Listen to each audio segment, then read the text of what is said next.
Hello, good morning. सकाळी सकाळी मस्त मॅगीचा नाश्ता केला. त्यानंतर मग काव्याला रेडी केलं. आज काव्याच्या स्कूलमध्ये होतं PTM, सो लवकर निघायचं होतं, त्यामुळे काव्याला रेडी केलं. त्यानंतर मी रेडी झाली, थिरिष्काला रेडी केलं आणि आम्ही निघालो स्कूलमध्ये जायला. तर रस्त्यात होतं हे बघा, ही जी रॅली निघाली होती ती होती ॲक्च्युली अँटी ड्रग्सच्या याच्यावर.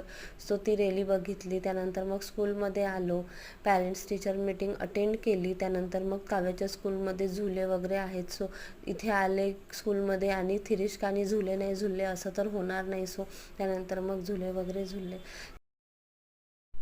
त्यानंतर मग घरी येताना आम्ही घेतला नाश्ता, साऊथ इंडियन नाश्ता घेतला होता. त्यामध्ये आम्ही घेतला होता सांबार वडा. सो मस्त सांबार वडा एन्जॉय केला. त्यानंतर मग आम्ही आईस्क्रीम पण घेतली होती. सो आम्ही मग आईस्क्रीम खाल्ली छान मस्त. असा होता आमचा आजचा दिवस. भेटूया नेक्स्ट व्लॉगमध्ये. Bye bye. Thanks for watching.